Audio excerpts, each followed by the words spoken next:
Que Jesus nos abençoe, nos ilumine, para que nós possamos tirar o máximo de proveito da parábola que temos estudado, que é a parábola do filho pródigo.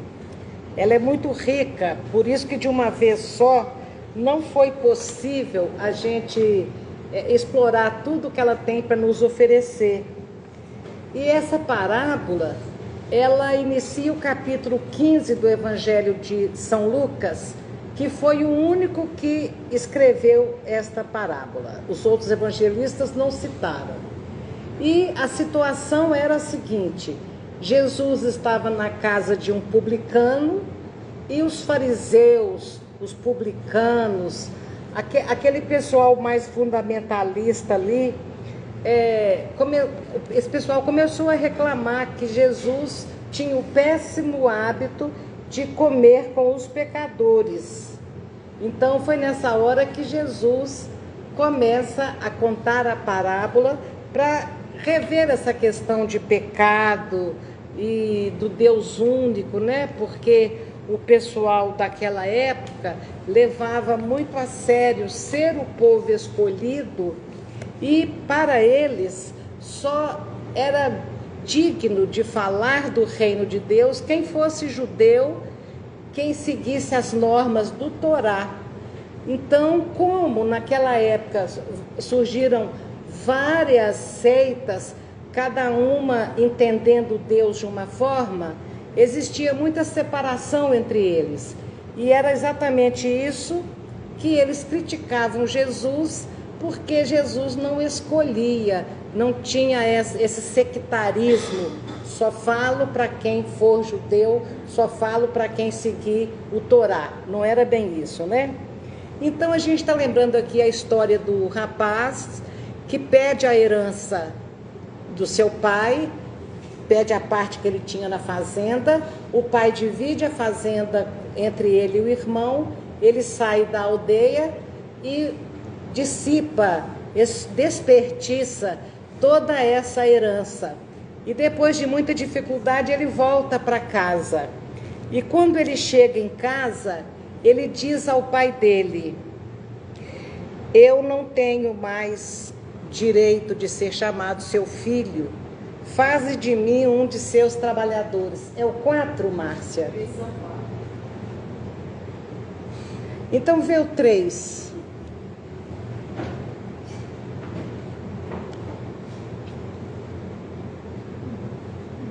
Tá bem, então tá bem, tá na íntegra, mas não tem importância não. A gente vai falar só no último. Já não sou digno de ser chamado teu filho, faze-me como um dos teus trabalhadores. E levantando-se, ele foi para o seu pai. Então, quando ele volta para a casa paterna, ele então se sente que, pelo fato de ter pego a herança, que era uma falta gravíssima, pelo fato de ter desperdiçado a herança, ele achava que ele não merecia mais o nome de filho e que o pai dele deveria tratá-lo como se ele fosse um servo. E qual é a diferença, então, Deus nos considerar filhos ou nos considerar servos? É no versículo 23 do capítulo 8 do Evangelho de João que tem a distinção em ser filho de Deus e em ser servo de Deus. E vamos então também aproveitar para refletirmos se nós estamos sendo filhos ou se nós estamos sendo servos. Jesus diz que o filho fica para sempre na casa do pai, o servo não. Emmanuel, no capítulo 125 do livro Caminho, Verdade e Vida, ele também estabelece a diferença entre ser servo e ser filho.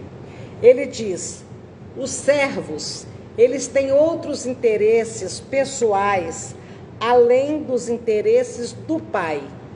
O filho não. O filho tem os mesmos interesses do pai, comuns com o pai.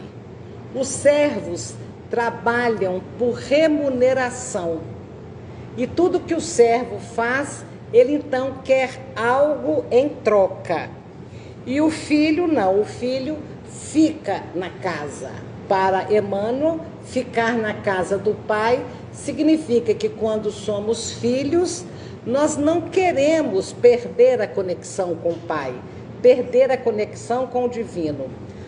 Às vezes pode até acontecer da pessoa errar o prumo e perder a conexão com Deus, mas não foi algo que escolheu, quero ir embora dessa casa, não é isso. Então o filho fica na casa, o filho percebe, ele permanece na paz da conexão com Deus e ele reconhece que tudo que ele tem pertence a Deus, nada é dele pessoalmente.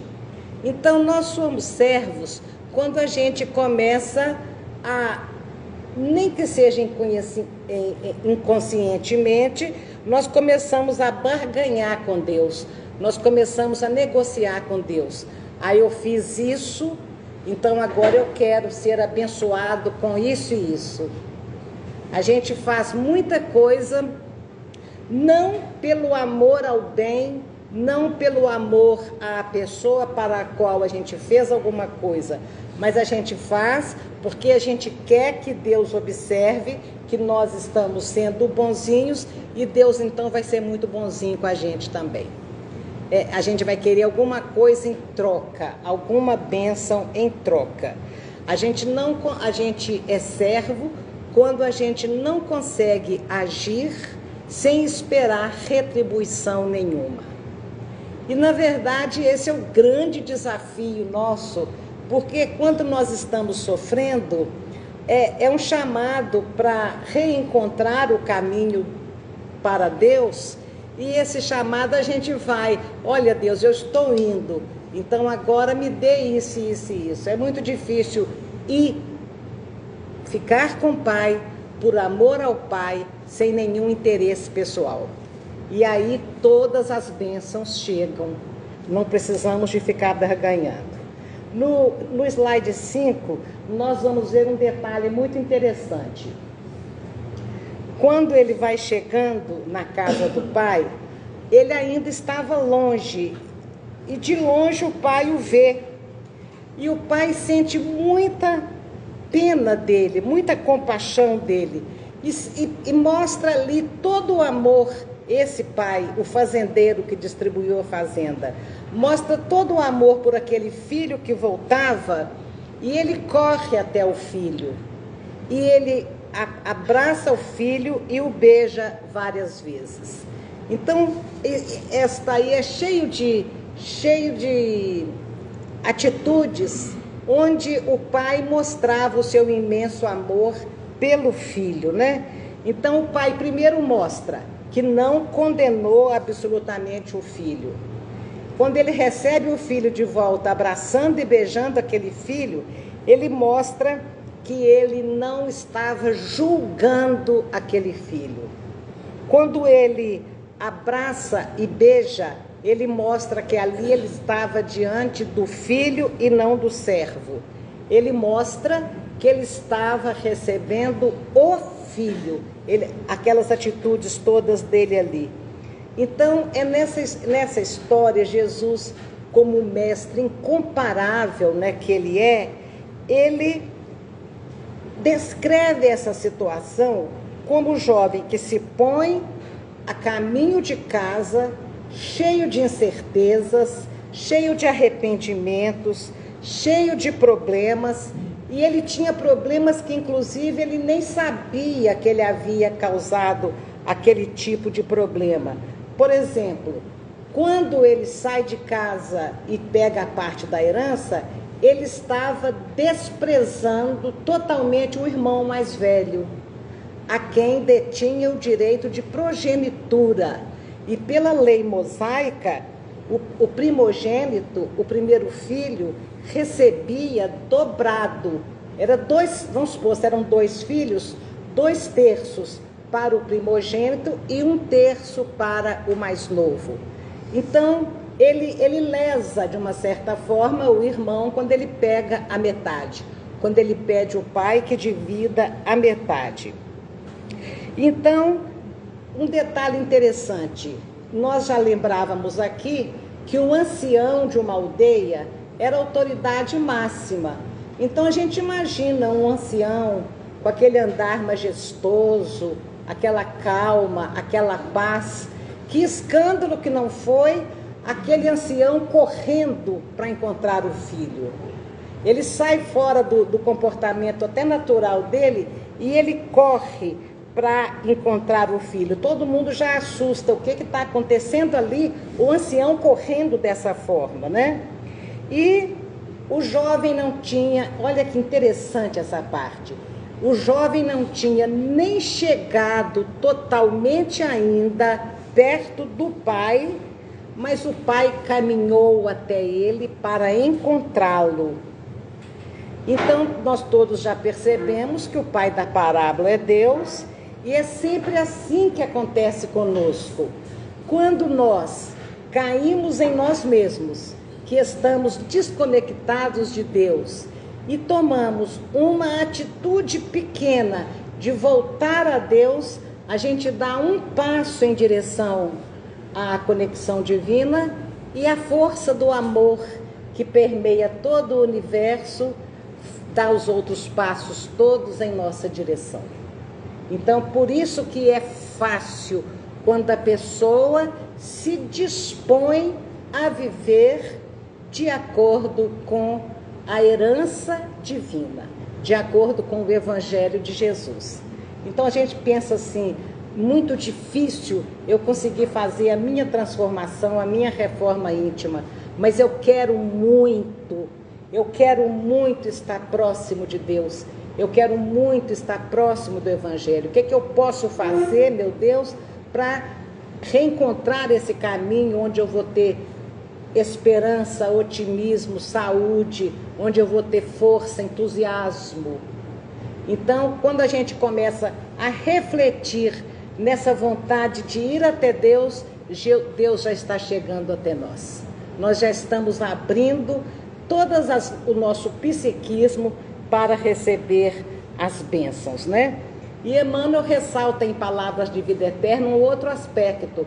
Quando o pai deixa todo mundo na casa e vai ao encontro do filho, para encontrar com o filho longe dos outros, ele queria proteger o filho da humilhação do que o filho ia dizer.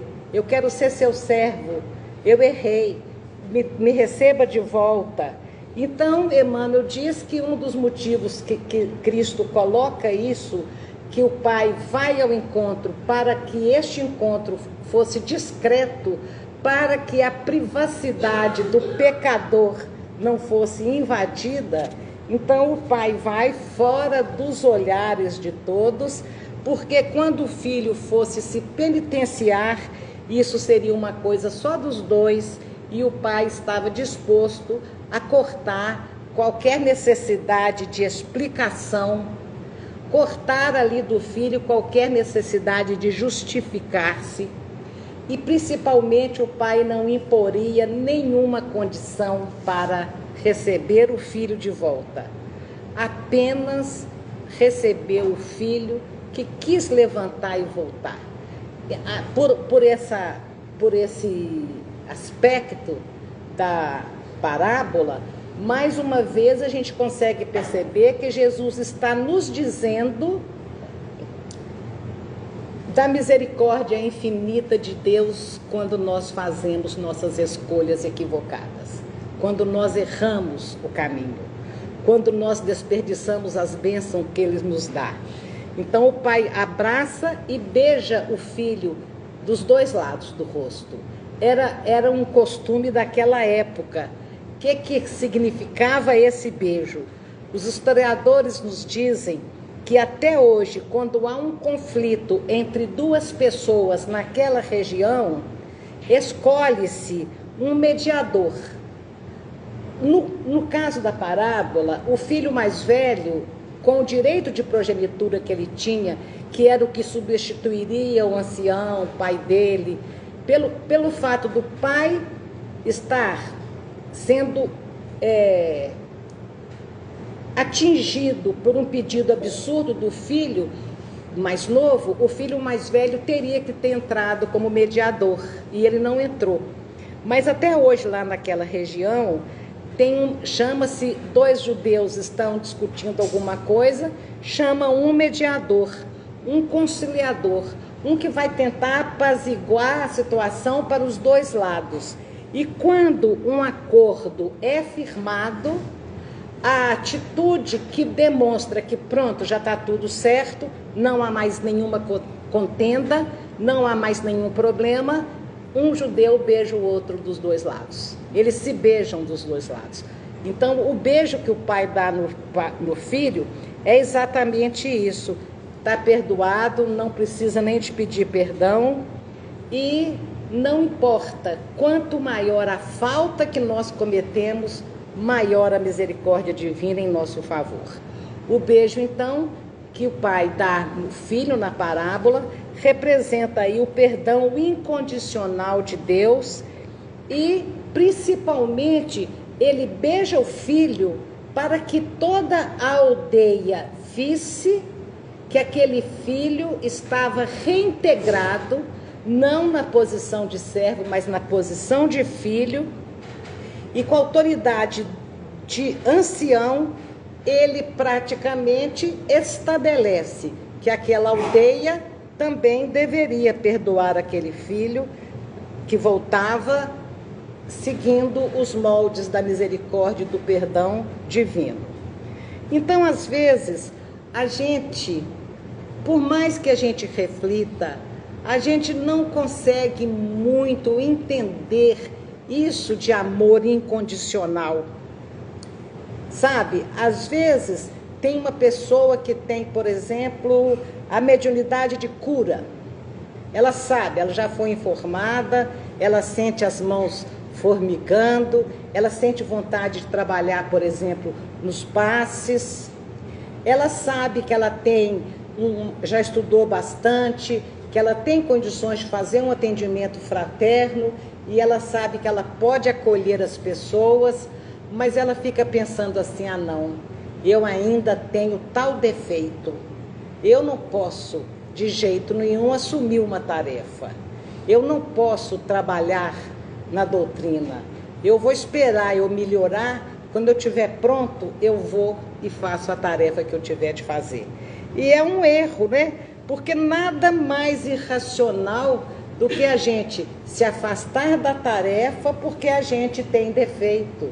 É exatamente porque temos defeitos que nós precisamos da tarefa, porque o trabalho é que vai nos redimindo, o trabalho é que vai queimando o nosso karma, o trabalho que vai nos sintonizando cada vez mais com os mentores espirituais da seara que a gente escolher, seja qual seja ela, não necessariamente dentro da casa espírita, uma causa nobre, uma quadra de periferia que você vai deixar as crianças ali por algum tempo, ensinando skate, ensinando jogar bola, ensinando tocar violão, distraindo as crianças da marginalidade, do ficar à toa na rua, perdido, né?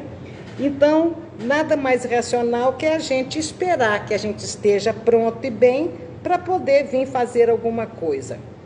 Então, o filho volta, se aproxima do pai, mesmo estando ainda cheio de arrependimento, cheio de remorso e pensando, eu vou ser castigado.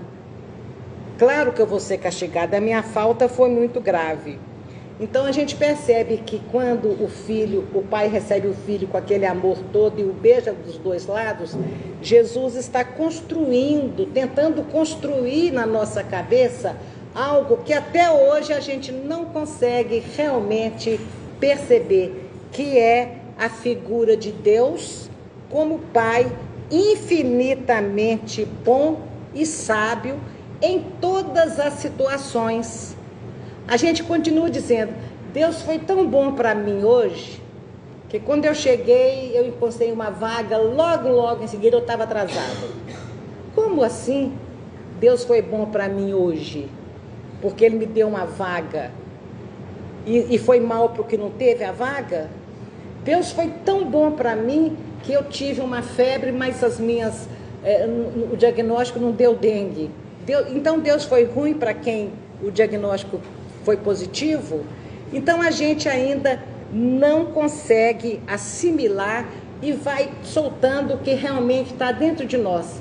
Deus é bom para mim quando acontece alguma coisa boa comigo. Se não aconteceu uma coisa boa comigo, Deus não foi bom para mim? Claro que não é esse o raciocínio. Então, falar do filho mais novo dessa parábola é falar de nós mesmos quando usamos equivocadamente o nosso livre-arbítrio. Porque as nossas escolhas é que realmente são a causa de todo o nosso sofrimento. Nós não estamos sofrendo, se é que estamos sofrendo, nós não estamos sofrendo por nenhum outro motivo a não ser pelo resultado de nossas escolhas. As escolhas equivocadas de nós, filhos novos, ainda infantis espiritualmente, é a responsável pela presença do mal no mundo. Não foi Deus que criou o mal. Então, falar do retorno à casa do Pai é falar de novo dessa conexão com algo que é imutável, com algo que Deus, que nos ama independente do que formos. O amor dele, ele não precisa que eu seja perfeito, ele não precisa que eu seja bonzinho, ele não precisa que eu seja nada. Ele quer apenas que a gente seja filho e aprenda a ser filho. Então, quando a gente tenta voltar para a casa do Pai, é realmente esse despertar da nossa consciência. Estamos sofrendo porque estamos distanciados do Evangelho de Jesus, que representa Deus na terra. É só por isso que nós sofremos. Quando nós nos aproximamos do consolo que o Evangelho nos dá, o problema até continua, mas é outra ótica, é outra situação, é outra coisa muito diferente. Você tem condições de analisar o problema, refletir sobre ele, ver o que ele pode te ensinar, aprender com ele e dar tchau para ele. E sabe quando é que o problema nosso, da nossa vida, pode acabar? Pela lei divina? Ele pode acabar a hora que a gente para de reclamar dele. Enquanto a gente reclama de uma situação, é sinal que a gente ainda precisa daquela situação para algum tipo de amadurecimento, para algum tipo de aprendizado. Então, tudo isso a gente vai observando na recepção do filho quando volta, né? E vamos imaginar aqui o que nós temos feito, porque nós também somos herdeiros, não do dono de uma fazenda, mas do Criador de todo o universo. E nós somos herdeiros. E esse Criador, ele é infinitamente bom. E aí a gente diz assim: adeus, meu Pai, eu estou indo pegar a minha inteligência, a minha saúde, a minha vida e vou viver do meu jeito. É do meu jeito que eu vou viver. O jeito que está sendo exigido na casa do Pai, para mim não está bom, não. É o Evangelho de Jesus. Ah, não está bom isso não, eu vou viver do meu jeito. Nem não quero saber se isso está certo ou está errado. É o que eu quero fazer neste momento. E a gente gosta de dizer, é o que eu consigo fazer neste momento, ou estou fazendo o melhor que eu posso. E quando, na verdade, a gente está dando um tchau para o Pai, não quero ficar aqui perto de você, eu quero ir para longe, eu quero fazer do meu jeito. E aí a gente encontra sofrimento e dor, porque o caminho da felicidade, a verdade e da vida é Jesus. A gente fica parecendo fanático ao dizer isso, mas realmente não há nenhum outro caminho melhor para a felicidade do que tentar aprender e vivenciar o Evangelho de Jesus. Então nós vamos ver que o pai então chama os seus empregados e diz: vista meu filho que volta depressa, com a melhor roupa, coloque um anel na sua mão e sandália nos seus pés, e traz o serrote mais cevado, o garrote, um boizinho, o mais gordinho que tiver aí, e mata esse boizinho, e nós vamos comer esse boizinho, porque este é o meu filho, que estava morto e reviveu, tinha perdido e foi achado. E todos começaram a se alegrar. Então, quando o pai manda trazer a sandália, ele estava colocando mais uma vez que ali tinha um filho e não um servo, porque os empregados ficavam descalços. O anel, que era espécie de um brasão da família judaica, ele só era usado em momento de festas e também pelos nobres, né? Então ali ele também resgata a dignidade do filho, mostrando que ele não foi rebaixado. Ele podia usar o anel. E manda que vista nele a melhor roupa, a roupa de festa. Então ele mostra para todo mundo e diante de toda a aldeia que ali estava o filho. Mais uma vez ele reforça bem. Está aqui o meu filho. É totalmente com os mesmos direitos que tinha quando saiu daqui. Errou, mas não tem importância. Ele voltou, ele tem os mesmos direitos. E ele propõe o banquete de reconciliação. Ele manda matar um boi, um bezerro. Porque naquela época, quando tinha uma festa em família, isso é muito simbólico. Quando a festa era em família, matava um bezerro, porque era para pouca gente. Quando ele faz uma festa matando um boi, é porque ele queria que toda a aldeia celebrasse com ele aquela volta e igualmente respeitasse a reintegração daquele filho naquela comunidade. É isso que ele mostra quando ele coloca que vai assar um boi em vez de apenas um cabrito ali para a família. Era uma festa de família, não, era uma festa da aldeia toda. Ele mostra ali que o filho estava diante da aldeia, a quem ele também havia desrespeitado os costumes da aldeia, e ele queria que a aldeia o recebesse aquele filho de volta, e logicamente aquele filho teria que mostrar a que veio, né? Ele não podia só chegar e continuar numa boa, ele ia precisar de chegar e mostrar que realmente ele merecia toda aquela misericórdia, né? Agora a gente vai refletir um pouquinho sobre o filho mais velho. O filho mais velho também era bem problemático. Tá cortando, Márcia, eu não sei porquê, eu vou ler aqui. O filho mais velho estava no campo. Quando ele volta para casa, ele vê aquela movimentação toda. E ele escuta música, ele vê danças. Então ele chama um dos empregados e pergunta: que festa é essa? O que é isso? O empregado diz: é seu irmão que veio.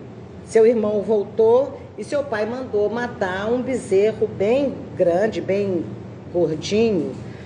E porque o seu pai ficou muito feliz, porque o seu irmão voltou são e salvo.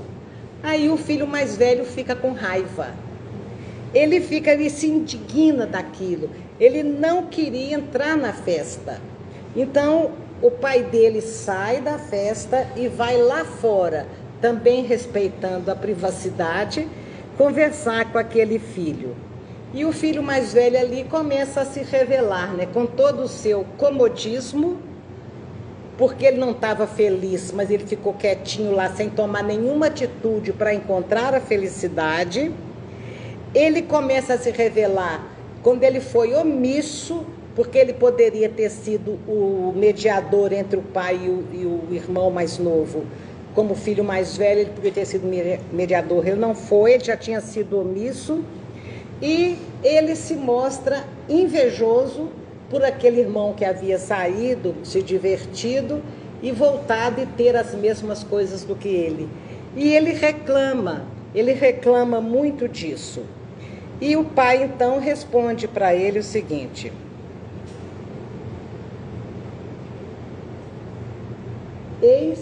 ele fala para o pai: eis que te sirvo há tantos anos, sem nunca transgredir o teu mandamento, e nunca me deste um cabrito para alegrar-me com os meus amigos. No dia do jogo do galo, assim, cabritinho ali, o churrasquinho, né? Para alegrar com os meus amigos. Vindo, porém, este teu filho, que desperdiçou os teus bens com as meretrizes, mataste-lhe o bezerro cevado. Então, o problema é que quando o pai vai recebê-lo, ele não aceita que aquela conversa seja particular. Ele desrespeita o pai dele, ele discorda do pai dele publicamente, diante de toda a aldeia, né? E ele reclama que o pai dele nunca deu ele nenhum cabrito e deu um boi para o outro. Então, imagina que ali estava o egoísmo dele, porque o cabrito significava uma celebração em família, né? Unia apenas a família. Ele queria estar bem só com ele e os amigos dele. Ele não queria uma confraternização com toda a aldeia.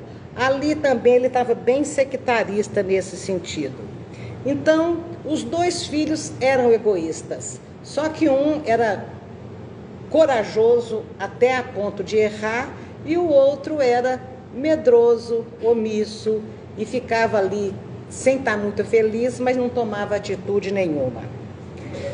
Então, o pai me diz, não disse. O pai fala: tudo bem, você está sempre comigo e todas as minhas coisas são suas. O filho que fica na casa do pai, todos os bens eram deles. Por que que ele fica com aquela mesquinharia de pedir um cabrito, se tudo que o pai tinha era dele? Então o pai fala isso com ele: tu estás sempre comigo e todas as minhas coisas são tuas. Mas nós precisamos de nos alegrar com o seu irmão que volta, porque ele errou muito, mas ele aprendeu e voltou. Nós precisamos de alegrar com isso. Então, o filho mais velho, tremendamente egoísta, invejava de uma certa forma aquela vida dissoluta que o mais velho não teve coragem de experimentar, e o filho mais velho tem dificuldade de aceitar o amor incondicional do pai. Isso é muito nosso também. Quando a gente analisa um personagem da história, um Calígula, um Hitler, um Nero, quando a gente analisa, a gente fica imaginando pela lei da causa e efeito, que essa pessoa vai estar em tais e tais e tais situações horríveis quando chegar no mundo espiritual, que merece nascer com, vamos supor, paralisia cerebral durante 10 encarnações. Merece renascer numa zona de conflito onde tudo explode, pega fogo, durante 20 encarnações. A gente não quer imaginar que, pela lei, alguém pode chegar perto de um Hitler e dizer: olha aqui, olha o estrago que você fez com as suas escolhas. Agora você vai pegar a sua inteligência e vai voltar para o mundo para consertar tudo que você fez de errado. E ele volta para consertar tudo que ele fez de errado. Ele volta para produzir tudo que ele destruiu.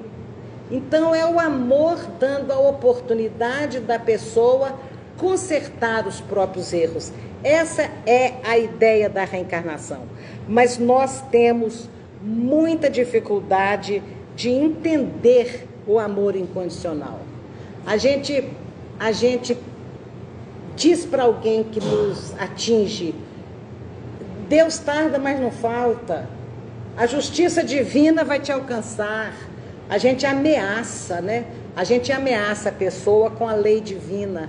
E a gente esquece que essa lei pode ser extremamente misericordiosa, né? E esse filho é aquele filho que diz para o pai: eu estou sempre do seu lado, eu sempre trabalhei, agora me dá. O que você vai me dar?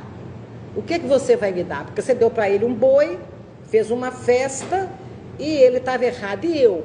O que você vai me dar? Então é muito da gente, quando a gente se julga merecedor de uma bênção, quando a gente se julga merecedor de uma recompensa,